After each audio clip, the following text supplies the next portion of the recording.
Duty முடிச்சுட்டு போற வழியில வண்டியில ஏதோ பழம் வித்துட்டு இருந்தாங்க. என்னடா இது பூசணிக்காய் மாதிரி இருக்கே, ஸோ என்ன பழம் தான் அப்படின்னு கிட்ட போய் பார்த்தா தாங்க தெரியுது அது தர்பூசணின்னு.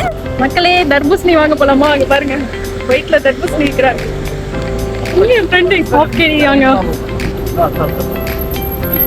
யாருக்கெல்லாம் தர்பூசணி பிடிக்கும்?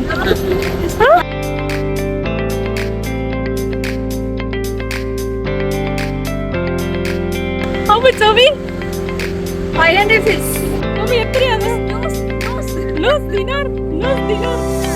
பின்னாடி போற வண்டி. மக்களே வரல நூஸ் dinar.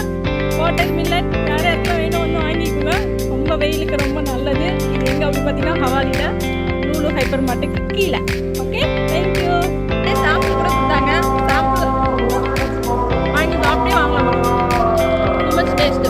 குவைத்ல அடுத்த 13 நாளைக்கு வெப்பம் அதிகமாகும், அனல் காற்று அதாவது சூடான காற்று வீசும் சொல்லி வானிலை அறிக்கை எச்சரிக்கை கொடுத்துருக்காங்க. ஸோ கண்டிப்பா எல்லாரும் இந்த மாதிரி வாட்டர் மெலன் என்ற தர்பூசணி பழத்தை சாப்பிடுங்க. ஏன்னா இதுல அதிக நீர் சத்து இருக்கு.